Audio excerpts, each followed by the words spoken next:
Hello friends, welcome to exercise 1.5 जो कि है आपके फर्स्ट चैप्टर की लास्ट एक्सरसाइज। और इसी के साथ अपना हम फर्स्ट चैप्टर कंप्लीट कर देंगे। ज्यादा टाइम नहीं लगना चाहिए। मैं ऑलरेडी लास्ट क्लास के अंदर सारे के सारे एक्सपोनेंट्स के लॉ रूल्स डिफाइन कर चुका हूं, दोबारा रिकैप कर चुका हूं।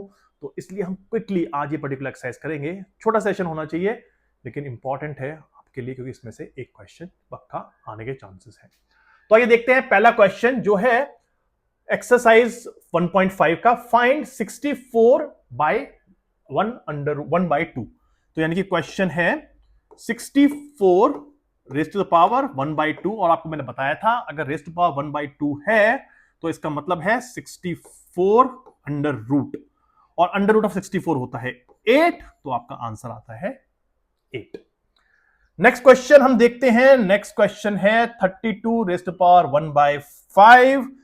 32 रेस्ट पावर 1/5 इसका मतलब हो गया 2 into 2 into 2 into 2 into 2 raised power 1/5, यानी कि ये हो जाता है 2 रेस्ट पावर 5 रेस्ट पावर 1/5।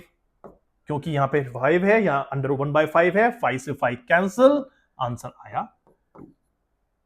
अब इस पर्टिकुलर क्वेश्चन को 64 1/2 को भी ऐसे कर सकते हैं। हम लिख सकते हैं 64 is equal to 8 into 8 raised to power 1/2 which is equal to 8 square 1/2। 2 से 2 कैंसिल, आंसर आ गया 8। सेम चीज है लेकिन बस डिफरेंट वे है करने का। नेक्स्ट क्वेश्चन है 125 रेस्ट पावर 1/3। तो 125 रेस्ट पावर 1/3 सिंपल, इसको भी हम ऐसे लिखेंगे। 125 को लिख सकते हैं 5 into 5 into 5 raised power 1/3। That means 5 का cube is 1 by raised power 1/3। 3 से 3 कैंसिल, आंसर आ गया 5। तो तीनों क्वेश्चन बहुत ही इजी और बहुत ही सिंपल थे, तो इसलिए कोई भी आपको दिक्कत नहीं होनी चाहिए। अब हम करते हैं नेक्स्ट क्वेश्चन जो है 9 रेस्ट पावर 3/2।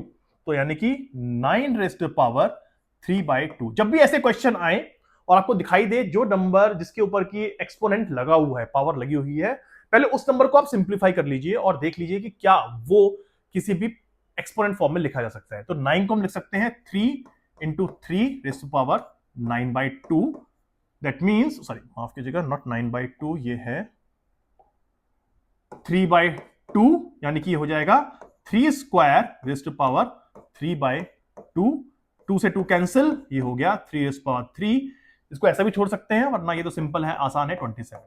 नेक्स्ट क्वेश्चन है 32 रेस्ट पावर 2/5। 32 रेस्ट पावर 2/5 को हम लिखेंगे ऐसे।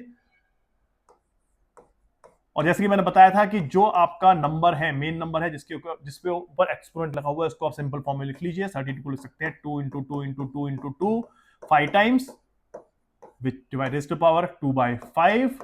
ये हो जाएगा 2 raised power 5 raised to power 2/5। 5 से 5 cancel, 2 raised power 2 equal to 4। Second question भी बहुत ही सिंपल और बहुत ही आसान था। करते हैं नेक्स्ट क्वेश्चन 16 रेस्ट पावर 3/4। तो ये हो जाता है 16 रेस्ट टू द पावर 3/4। 16 को लिखेंगे हम 2 into 2 into 2 into 2 raised to the power 3/4। 2 raised power 4 raised to power 3/4। 4 से 4 कट, 2 रेस्ट पावर 3 यानी कि 8। सिंपल। ये बहुत ही आसान क्वेश्चन है, बहुत ही सिंपल। आप देख रहे हैं कितनी फास्ट मैं कर रहा हूं और मुझे आई एम श्योर कि आपको भी उतनी ही फास्ट ये समझ में आ भी रहे होंगे। नेक्स्ट क्वेश्चन है 125 रेस्ट टू पावर -1/3। अब ये माइनस क्या है? माइनस हमने नहीं देखा ना। तो अगर आपके पास कोई भी नंबर है x, उसकी पावर है -1, तो इसका मतलब है उसका रेसिप्रोकल हो जाएगा। तो ये हो जाता है 1 रेस्ट पावर x।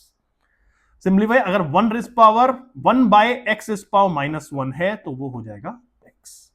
तो रेस्ट पावर -1 का मतलब है कि 1 डिवाइडेड बाय, यानी कि वो नंबर जो न्यूमरेटर में है वो डिनोमिनेटर में आ जाएगा। तो ये हो जाएगा 1 divided by 125 raised to the power 1/3। मैंने वही किया है, माइनस की पावर हटा दी है और उसको डिनोमिनेटर में ले लिया है। अब इसको वैसे ही करेंगे जो अभी हम कर रहे थे। 1 divide by 5 into 5 into 5 raised to the power 1/3 which is equal to 1/5 raised to power 3 raised to power 1/3। इसको आप ऐसे लिख सकते हैं 1 रेस्ट टू पावर 1/3, 5 का क्यूब रेस्ट टू पावर 1/3, 3 से 3 cut equal to 1/5 answer. Next question है 2 raised power 2/3 into 2 raised power 1/5। तो ये क्या क्वेश्चन है कि अगर मान लीजिए आपके पास कुछ ऐसे नंबर दे रखे हैं कि x raised power 2 multiplied by x raised power 5, तो ये हो जाएगा x raised power 2 plus 5, that means x raised power 7। समझ में आ गया होगा? अगर बेस सेम है तो एक्सपोनेंट ऐड हो जाते हैं अगर वो मल्टीप्लाइड हो तो। सिमिलर वे में अगर x raised power 5 divided by x square है, क्योंकि बेस सेम है, तो ये हो जाएगा x raised power 5 minus 2 which is equal to x cube. और अगर आपको दे रखा है x raised power 2 whole raised power 3, तो इसको आप लिखेंगे x raised power 2 into 3 which is equal to x raised power 6। और अगर आपको दे रखा है कि a by b raised to the power whole n, तो इसको लिख सकते हैं a raised power n divide by b raised power n। ये कुछ और लॉज है एक्सपोनेंट्स के और सर्ड्स के, आपको ये चीज भी पता होनी चाहिए। जबकि मैं जब थ्योरी पढ़ा रहा था, जब मैं चैप्टर कवर कर रहा था, तो ये बता चुका हूं, लेकिन फिर भी मुझे लगा कि एक बार आपको दोबारा रिवाइज करा दूं, क्योंकि अब हम यहाँ पे क्वेश्चंस कर रहे हैं उससे रिलेटेड। तो फर्स्ट क्वेश्चन है 2 raised power 2/3 into 2 raised power 1/5। क्योंकि ये मल्टीप्लीकेशन है, बेस सेम है 2 2, तो यानी कि हम दोनों एक्सपोनेंट्स को पावर्स को ऐड कर सकते हैं। तो ये हो जाएगा 2 raised power 2/3 plus 1/5 which is equal to 2 raised power LCM 15, 10, 3, 2 raised power 13/15। Next question है 1 raised to the power 3 cube and whole raised power 7, यानी कि इसको हम ऐसे लिखेंगे 1 divide by 3 cube whole raised power 7।